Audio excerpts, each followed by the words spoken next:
Akhirnya penantian panjang Benzema telah usai.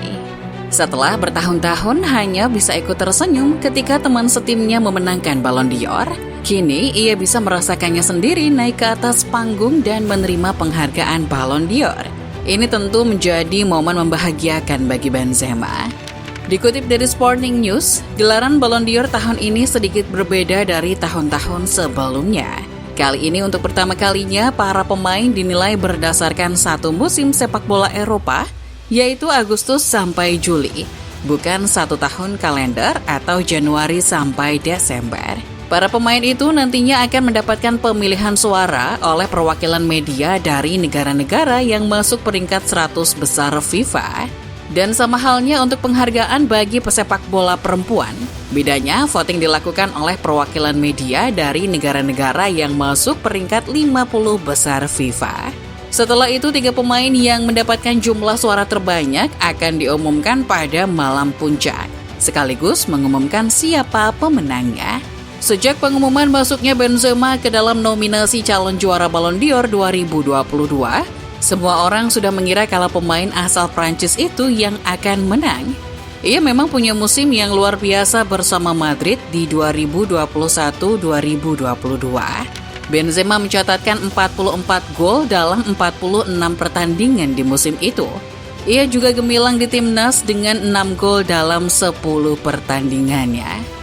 Setelah diumumkan menjadi pemenang Ballon d'Or 2022, Benzema mengajak ibunya untuk ikut naik ke atas panggung.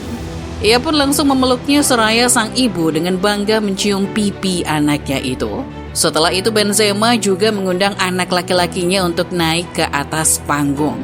Momen itu menjadi momen mengharukan, sekaligus membanggakan bagi Benzema.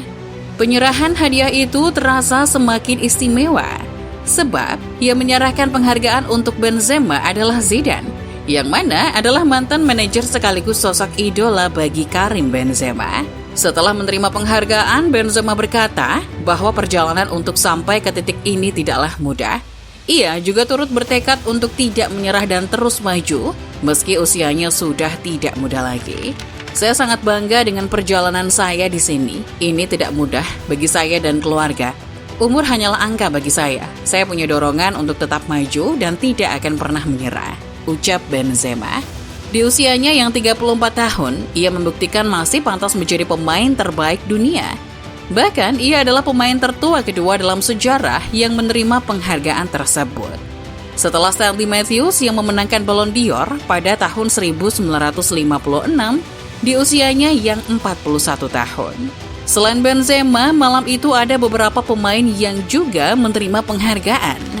Pemain Barcelona Alexia Putellas menjadi pemain perempuan pertama yang menerima Ballon d'Or 2 kali berturut-turut. Pemain Barcelona lainnya, Gavi, mendapatkan penghargaan Copa Trophy sebagai pemain U21 terbaik. Lewandowski kembali terpilih sebagai striker terbaik tahun ini, sementara pemenang kiper terbaik jatuh kepada Thibaut Courtois.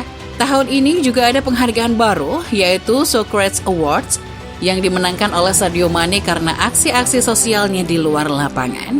Sementara itu, ini jadi tahun pertama tidak hadirnya Lionel Messi atau Ronaldo dalam podium Ballon d'Or sejak 16 tahun terakhir. Ronaldo berada di peringkat 20, di mana itu adalah peringkat terendahnya selama 17 tahun ke belakang. Messi bahkan tidak masuk ke dalam daftar untuk pertama kalinya sejak tahun 2005.